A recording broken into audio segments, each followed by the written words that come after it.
주께서 오늘 우리에게 주시는 말씀은 사사기 10장 10절부터 16절까지의 말씀입니다. 사사기 10장 10절부터 16절까지의 말씀, 구약성경 379페이지 있습니다.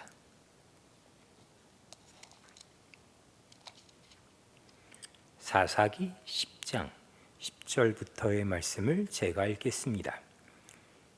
이스라엘 자손이 여호와께 부르짖어 이르되 우리가 우리 하나님을 버리고 바알들을 섬김으로 주께 범죄하였나이다 하니 여호와께서 이스라엘 자손에게 이르시되 내가 애굽 사람과 아모리 사람과 암몬 자손과 블레셋 사람에게서 너희를 구원하지 아니하였느냐.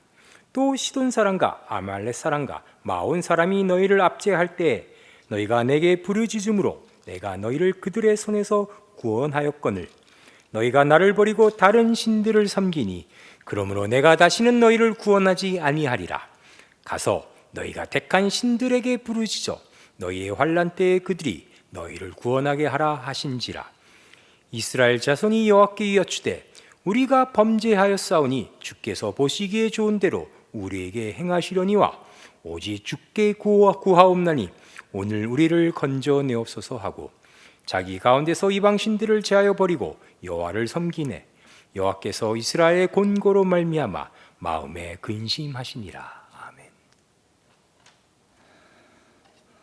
우리는 계속해서 사사기를 살펴보면서 특별히 하나님이 세우시지 않은 왕, 그러니까 아비멜렉의 왕의 모습을 보면서 그 왕의 몰락과 인간이 세운 왕의 어떤 희망 없고 소망 없음을 보았고, 또 하나님을 잊고 살아가던 이스라엘의 타락 가운데 하나님은 역시나 신실하심으로 그의 사사를 보내어 이스라엘을 구원하시는 모습을 또 보았죠. 그래서 10장 이제 1절과 5절까지를 보면 이제 돌라와 야인이 등장하여서 이스라엘을 구원하였고, 또 이들이 하나님의 약속 가운데 있음을, 아직도 하나님은 그 약속을 지키시고 계심을 우리가 보았습니다. 하나님은 계속해서 신실하신 그 은혜를 베풀고 계시다. 그럼에도 불구하고 이스라엘 백성들은 계속해서 타락하고 타락한다 라는 게 이제 사사기의 내용인데, 오늘 말씀에서도 보면 또다시 이스라엘은 하나님 앞에서 악을 행합니다. 6절을 보면 이스라엘 자손이 다시 여호와의 목전에 악을 행하여 바알들과 아스다롯과 아람의 신들과 시돈의 신들과 모압의 신들과 암몬 자손의 신들과 블레셋 사람들의 신을 섬기고 여호와를 버리고 그를 섬기지 아니했다라고 합니다.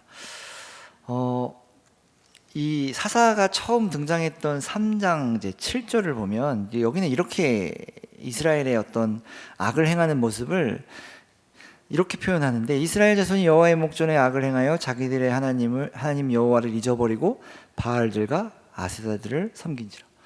그러니까 보통 바알과 아세라가 가장 많이 등장하는 이제 우상인데, 오늘 말씀에 보면 사실상 가나안의 모든 신이 등장한다고 생각을 하면 됩니다. 바알, 아스타롯, 아람의 신들, 시돈의 신들, 모압의 신들, 암몬 자손의 신들, 블레셋 사람의 신들.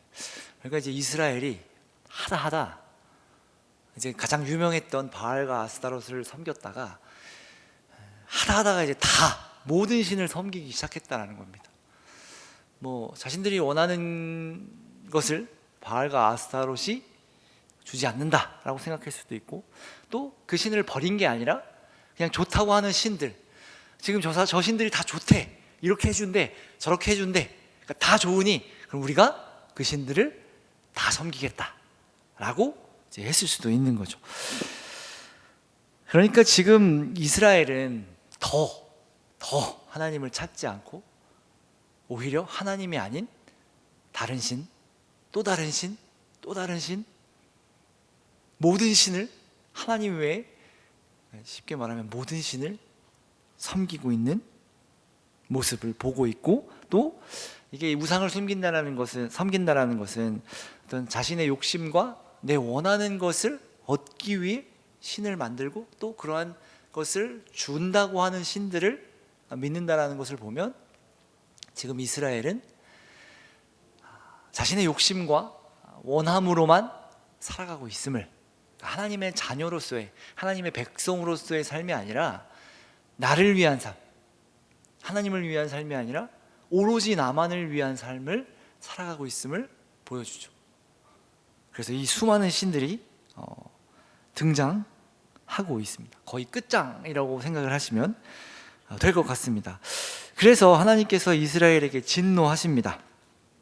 바알과 아스타롯을 섬길 때에도 진노하셨는데 이제는 가나안 땅의 모든 신들을 섬기고 있으니 하나님이 더 진노하셨겠죠. 그래서 진노하셔서 블레셋과 암몬 자손에게 그들을 파심해 18년 동안 그들에게 억압을 받게 됩니다. 그래서 우리가 늘 사사기에 등장하는 패턴으로서 그렇게 억압을 받으니 이스라엘 자손이 드디어 하나님께 부르짖습니다. 돌라와 야일이 나왔을 그 사사의 언급을 보면 거기에서는 하나님께 부르짖었다라는 표현이 안 나오는데, 드디어 이스라엘이 극심한 고통으로 인해 하나님을 찾고 하나님께 이제 부르짖는 모습을 보여줍니다. 보면 10절에 우리가 읽은 본문을 보면 이스라엘 자손이 여호와께 부르짖어 이르되 우리가 우리 하나님을 버리고 바알들을 섬김으로 주께 범죄하였습니다. 이제 우리가 주님 죄를 졌습니다. 하나님을 섬겨야 되는데 그러지 못했습니다. 이제 이렇게 이야기를 하는 것이죠. 이에 하나님이 뭐라고 하시냐면 내가 너희를 그 많은 민족 가운데서 구원하지 않았었냐? 그럼에도 너희는 나를 버리고 다른 신을 섬겼다. 그리고 내가 너희를 다시는 구원하지 않겠다 라고 선언하십니다. 날벼락 같은 소리죠. 왜냐하면 그 전까지만 해도 이스라엘 백성이 이렇게 고난과 어려움 속에서 하나님, 우리가 범죄하였습니다. 우리가 하나님을 섬기지 않고 다른 신을 섬겼습니다. 이렇게 이야기를 하면 하나님께서 묻지도 따지지도 않으시고 사사를 보내셔서 이스라엘을 구원하셨습니다. 그런데 오늘 말씀에 보면 하나님이 구원하시지 않고 내가 너희를 다시는 구원하지 않겠다. 이렇게 이야기를 합니다. 이 상황을 어떻게 우리가 봐야 할까요? 하나님이 더 이상 참지 못하는 상황이 오셨나? 이스라엘 백성들의 우리 앞서 본 것처럼 이 잘못이 드디어 이제 선을 넘은 건가? 도가 너무 지나쳐서 더 이상 하나님이 봐줄 수 없는, 더 이상 하나님이 이해할 수 없는, 용서할 수 없는 상황까지 이르렀는가?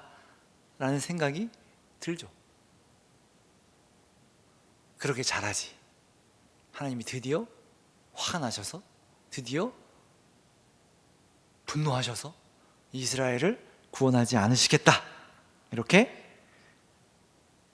말씀하는 것처럼 보입니다. 이 이야기를 듣고 이스라엘 백성들도 좀 충격을 먹은 것 같아요. 그러면서 뭐라고 하냐면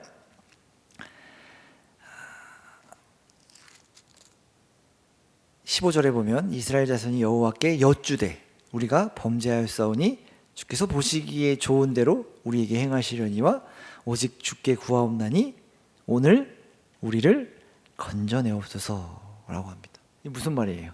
주님, 우리가 죄를 지었으니 사실 할 말이 없습니다. 주님이 원하시는 대로, 주님이 보시기에 좋으신 대로, 주님이 보시기에 원하시는 대로가 뭐예요? 죄를 심판하시는 모습이겠죠. 죄를 심판하시는 모습으로 하시지만 우리가 할 말은 없지만 주님, 저희를 좀 불쌍히 여겨주십시오 라고 하고 있는 거죠. 저희를 좀 불쌍히 여겨주셔서 저희를 오늘 구하여 주십시오. 구원해 주십시오. 주께 구합니다. 우리를 구원하여 주십시오 라고 이야기를 하는 거죠. 그리고 그렇게 끝나는 게 아니라 자기 가운데서 이방 신들을 제하여 버리고 하나님을 섬겼다, 이렇게 이야기를 합니다. 여기 보면 이방 신들을 없애고 여호와를 섬겼다라고 하는 것을 보면 이 앞서 상황은 하나님 우리가 주께 범죄하였습니다라고 말은 했지만 우상들을 제하지는 않았을 수도 있겠죠. 그동안 하나님 따르겠습니다. 요거 잠깐 넣어두고 따르겠습니다 하다가 다시 꺼내서 하나님 내가 하나님을 믿겠습니다. 다른 신을 섬긴다 이렇게 했을 수도 있는 것이고, 어쨌든 이스라엘은 이제 하나님께 염치가 없지만 우리를 구원해 주십시오라고 하면서 자기들 스스로 그 우상들을 다 없애버리고 하나님을 섬기기 시작했다라는 거죠. 이를 보시고 하나님께서 이렇게 성경에 표현되는 표현대로라면 이스라엘의 곤고로 말미암아 마음에 근심하시니라 이렇게 이야기를 합니다. 이 곤고라는 말은 형편이나 처지가 딱하고 이제 어렵다. 그러니까 이스라엘의 딱함, 이스라엘의 어려움을 보시고 하나님이 마음에 근심하셨다고 합니다.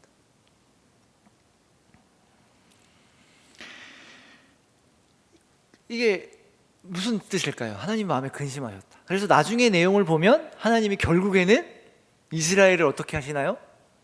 구원하십니다. 그러니까 이 근심은 앞서 말한 내가 다시는 너희를 구원하지 않겠다라고 한 그 말씀 가운데 하나님이 그 근심하심으로, 걱정하고 고민하심으로 그 뜻을 돌이켰다 이렇게 표현할 수 있는 거겠죠. 근심으로 말미암아 이스라엘을 구원하셨다라고 말할 수 있는 거죠. 그러니까 지금 이스라엘을 하나님께서 구하셨다가 또 구해달라고 하니 또 안 구해주신다고 했다가 다시는 내가 너희를 구원하지 않으시겠다고 했다가 이스라엘의 어떤 모습과 또 기도를 들으시고 하나님은 갑자기 또 근심하셨다라고 지금 하고 있는 것이죠. 분명히 아까까지만 해도 바로 직전이잖아요. 내가 다시는 너희를 구원하지 않을 거야. 내가 다시는 너희를 절대로 구원하지 않을 거야. 근데 이스라엘이 하나님 그렇게 하신다면요 어쩔 수 없죠. 근데 하나님 한 번만 더 구해보겠습니다. 우리를 좀 구원해 주십시오 라고 했더니 고민하시는 거죠. 근심하셨대요. 그 이스라엘의 어려움을 보시고 근심하셨다. 이게 이 내용들을 보면 좀 마음에 걸리는 것들이 좀 있습니다. 뭐가 걸리냐면 아니 어차피 하나님이 구원하실 거였는데 굳이 다시 구원하지 않겠다라고 말하실 이유가 있었을까? 하나님은 우리 앞선 내용에서도 계속 이스라엘의 범죄에도 불구하고 하나님은 계속해서 사사를 보내셔서 이스라엘을 구원하셨었는데 왜 이때만큼은 내가 너희를 구원하지 않겠다 라고 했을까요? 흔히 협박을 하셨나? 너네 자꾸 이러면 다시는 구원 안 한다. 그러니 내 말 들어. 이런 마음이셨을까? 라는 생각이 들죠. 이건 변함이 없으신 하나님이라기보다는 자꾸 변하시는 것 같은 하나님이라는 생각이 들죠. 왜냐하면 사실 성경에서 하나님께서 이렇게 하시겠다라고 말씀하시는 말씀은 보통 우리가 받아들이기에는 하나님이 정말로 그렇게 하실 마음이 있으시다, 정말로 그 뜻을 이루시려는 마음이 있으시다라고 우리는 보통 받아들입니다. 그래서 여기에 내가 다시는 너희를 구원하지 않겠다라고 하는 하나님의 선언은 그냥 우리가 흔히 우리가 하듯 너네 안 되겠구나, 내가 협박을 한번 해야겠다, 내가 어차피 구원해 줄 거지만 좀 정신 차리기 위해 구원하지 않겠다고 좀 과장해서 얘기하면 거짓말을 내가 한번 해서 좀 충격을 줘야겠다 라는 게 아니라 하나님이 구원을 하지 않겠다라고 말씀하셨다라는 것은 그것을 그의 백성에게 선언하고 선포하셨다라는 말은 정말로 하나님께서 그들을 구원하지 않으시겠다 작정하신 거죠. 그러니까 이 오늘 말씀을 보면 하나님의 마음이 계속해서 변했다라고 보는 게 맞는 거죠. 그러면 하나님은 변함이 없으신 분이라고 하는데 자꾸 왔다 갔다 번복하시고 왜 자꾸 왔다 갔다 하시나? 뭐 이유를 굳이 찾아보자면, 우리가 오늘 말씀을 보면서 이유를 찾아보자면 아까 등장한 그 수많은 가나안 신들이 떠오르죠. 아, 이스라엘이 해도 너무해서 하나님이 진짜로 이들을 그냥 다 쓸어버리시려고 했다가 정말로 그렇게 마음을 먹으셨는데 이스라엘이 계속해서 구하니 마음이 약해져서 이스라엘을 구원하시려고 하시는 것인가? 라는 생각이 들죠. 왜냐하면 이제 하나님께서 이스라엘 백성들에게 뭐라고 말씀하셨었냐면, 우리 아까 읽은 말씀인데, 너가 섬기는 신들에게 가서 구해라, 구원해달라고. 난 너희를 구원하지 않겠다 라고 말씀하셨잖아요. 내가 참아주는 것도 한계가 있다. 너희들이 믿으려고 하는 신들에게, 너희들이 믿고 있는 신들에게 구해라 라고 하신 것으로 보이기도 하죠. 저는 이 말씀을 보면서 하나님 도대체 뭘 하고 싶으신 건가? 이스라엘 백성들을 협박하려고 하시는 것도 아닌 것 같고, 그렇다고 거짓말을 해서 이스라엘을 회유하려고 하시는 것 같지도 않은데, 우리가 알고 있는 하나님이라면 그렇게 하시면 안 되는데 도대체 뭔가, 하나님을 왜 이렇게 번복하시나? 라는 생각이 들죠. 전 좀 들더라고요. 왜냐하면 앞서의 내용을 보면 더 그렇다라는 겁니다. 그러니까 아비멜렉을 보면서 이스라엘의 최악의 상황을 우리가 이미 확인했습니다. 그럼에도 불구하고 여전히 구원하시는 하나님의 모습을 보았습니다.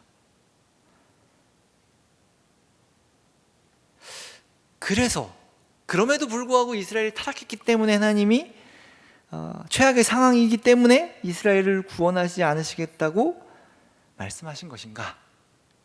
이스라엘을 버리시겠다고 하신 것인가? 라는 생각이 들면서 하나님의 이 번복하심, 뭐 오늘의 말씀 표현이라면 근심하심, 하나님이 자꾸 뜻을 돌이키심 이라는 말씀을 묵상하다 보면 이제 떠오르는 몇몇의 사건들이 있습니다. 하나님의 이 번복은 몇 번 이미 앞차례 앞에서 있었던 일입니다. 언제 있었냐면 출애굽 당시 이스라엘 백성들이 우상을 섬기죠.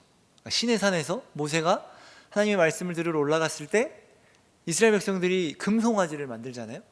금송아지를 만들어서 이 신이 우리를 인도하여 낸 신이다 하면서 막 파티하고 제사를 드리고 있을 때 하나님이 모세에게 뭐라 그러셨냐면, 모세야, 너는 지금 당장 내려가라.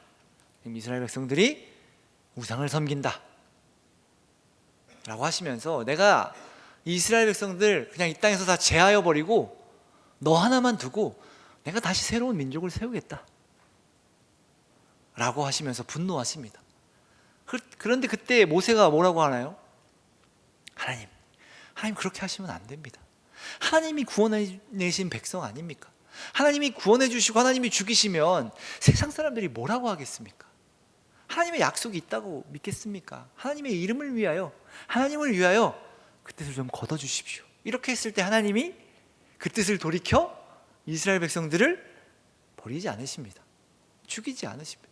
그리고 또 그 이후에 이제 수습을 하고 하나님이 뭐라고 선언하시냐면, 내가 너희와 같이 가나안 땅에 안 가겠다 이렇게 말씀하십니다.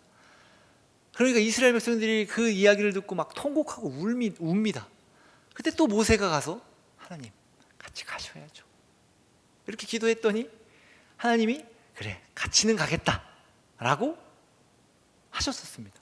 그러니까 지금 하나님은 이스라엘이랑 밀당을 하는 것 같은, 이렇게 했다가 이렇게 했다가 이제 왔다 갔다 하는 것 같은, 자꾸 그 뜻을 돌이키시고 번복하는 것 같은 생각이 들죠. 그렇게 보여지니까요. 그래서 우리가 보통 예상하는 거는 하나님이 어차피 가실 거였는데 충격요법 혹은 거짓말로 혹은 윽박지르기 위해, 협박하기 위해 하셨다라고 생각하지만, 아까도 말씀드렸던 것처럼 하나님이 정말로 그렇게 하시려고 하셨던 거예요. 하나님이 진노하셨을 때, 분노하셨을 때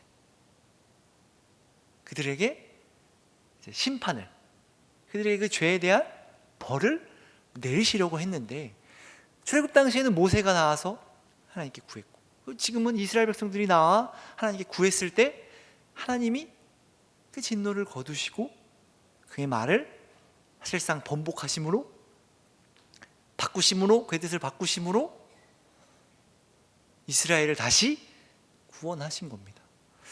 그러니까 좀 한편으로 생각해 보면 이제 뭐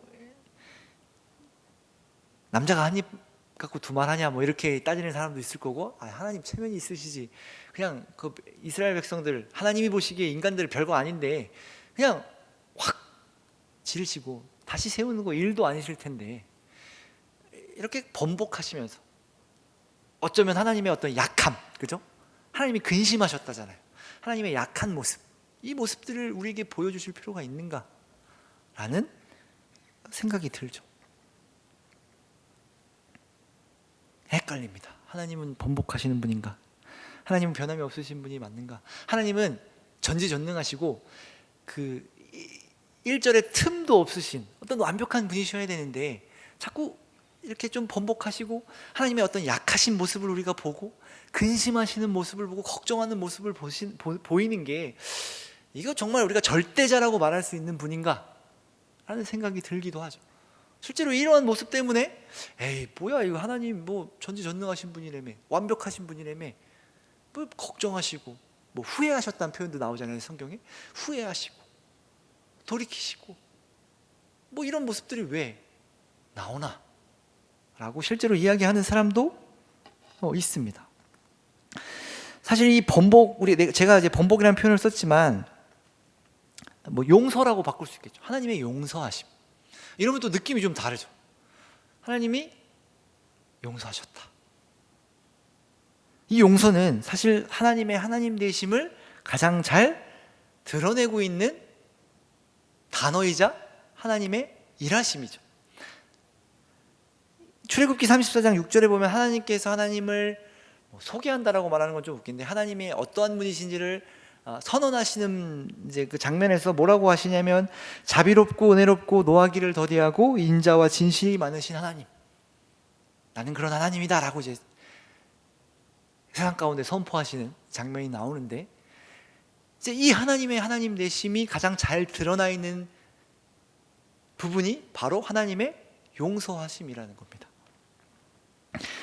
사실 하나님은 오히려 계속해서 이스라엘이 참된 마음으로 나아올 때 이들을 용서하시는 분이었죠.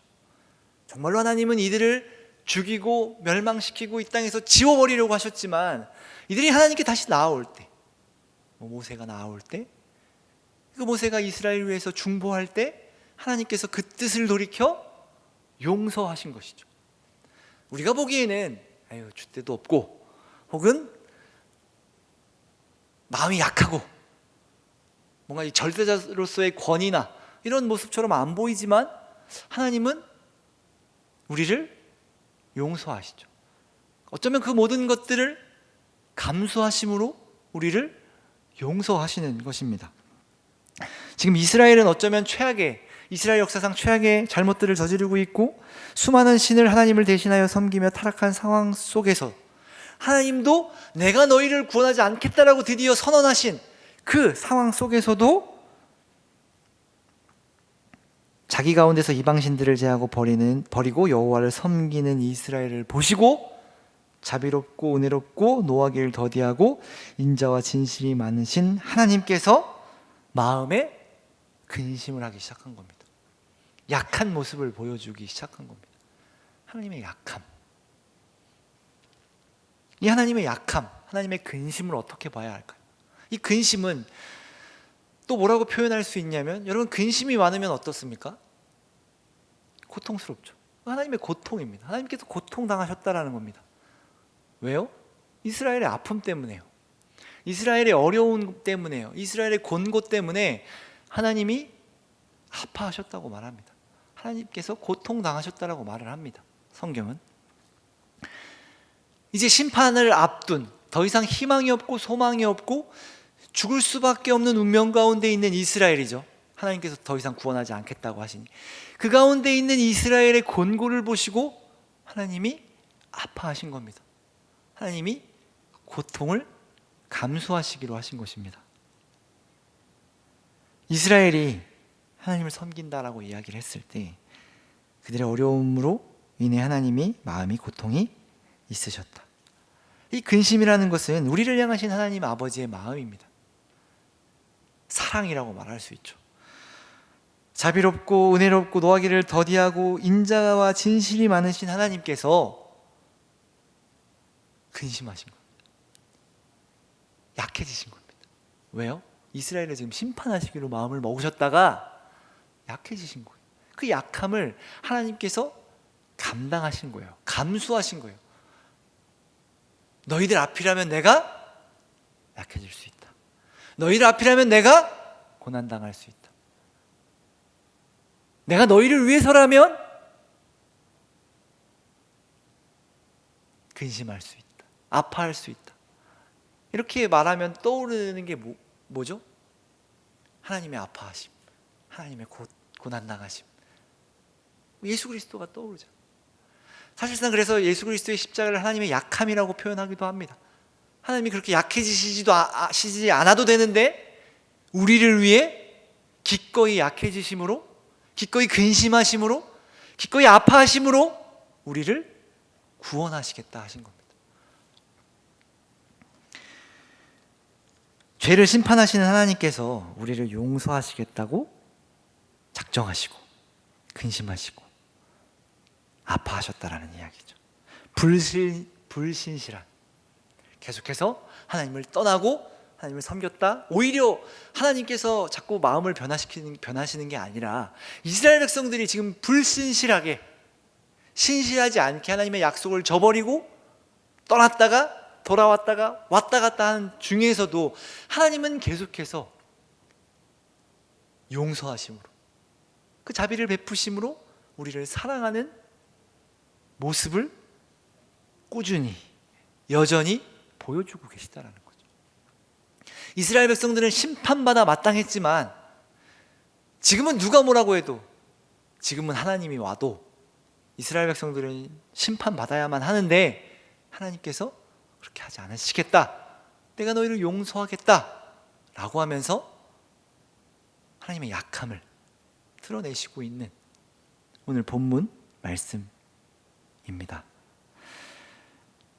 우리는 이러한 용서를 너무나도 당연하게 생각합니다.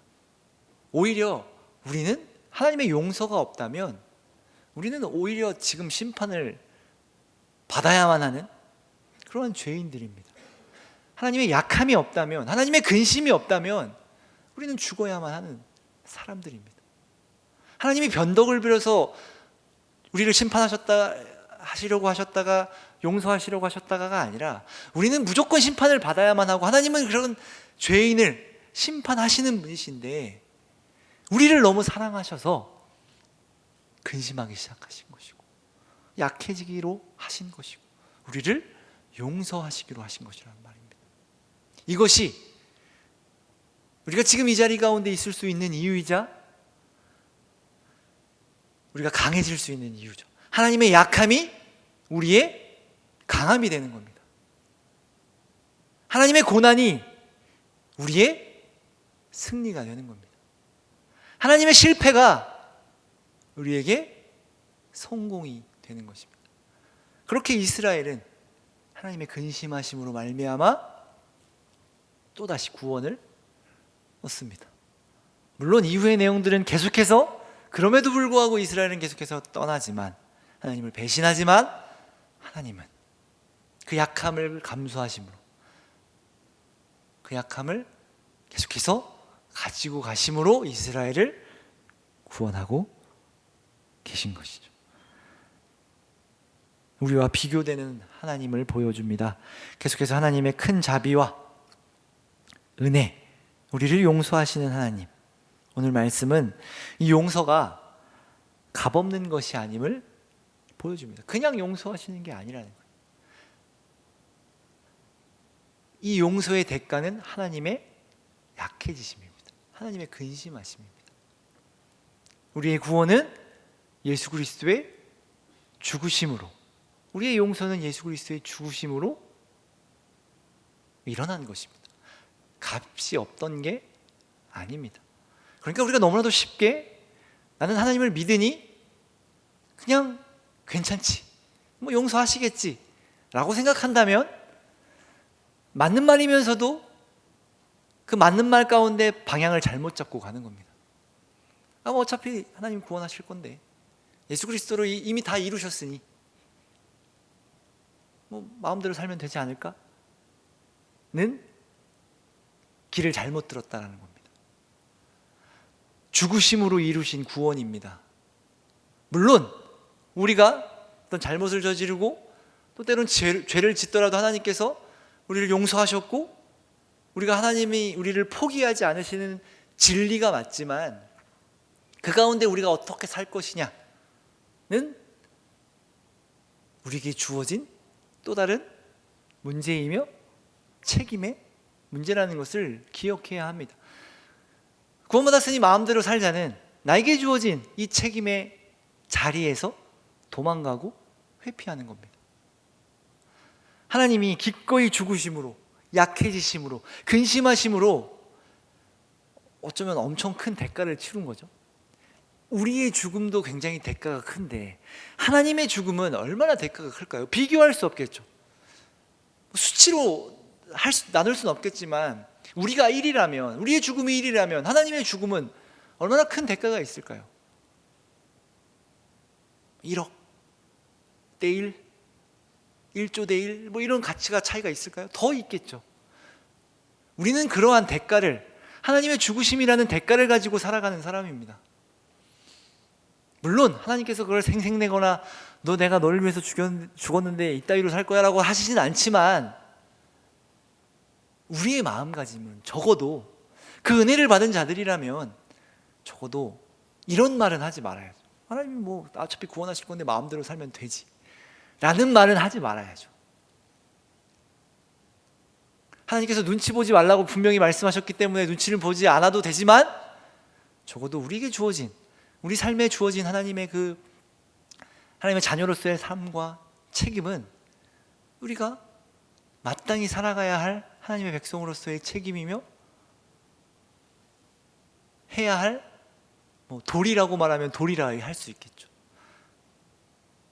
그것들을 우리가 행하며 살아가야 합니다.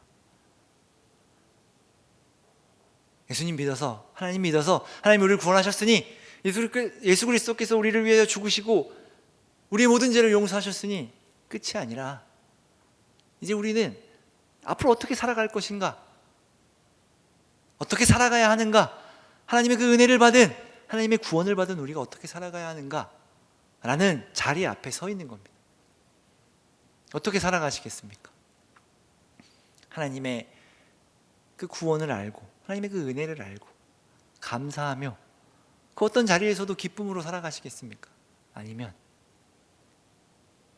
모든 것을 당연한 것으로 여기고 내 욕심과 내 마음을 따라 살아가시겠습니까? 그 삶을 자세히 들어보면 우리가 원하는 것들을 위해 사는데 그것이 우리에게 복이 되는 경우는 드물죠. 이미 여러분 많이 경험하셨을 거 아니에요? 내 원하는 대로 내가 원하는 것을 갖기 위해 살다 보면 그 모든 일어나는 일들이 우리에게 근심이 되며 걱정이 되며 복이 되지 않음을 우리는 깨닫습니다. 그런데 하나님께서 우리에게 약속하신 게 무엇이냐면, 그렇게 나의 원함이 아니라 하나님의 원함대로, 하나님께서 원하시는 대로 살아가는 것이 우리에게 복이다, 그것이 복이 될 거다 라는 약속이 우리에게 있다는 것 아닙니까?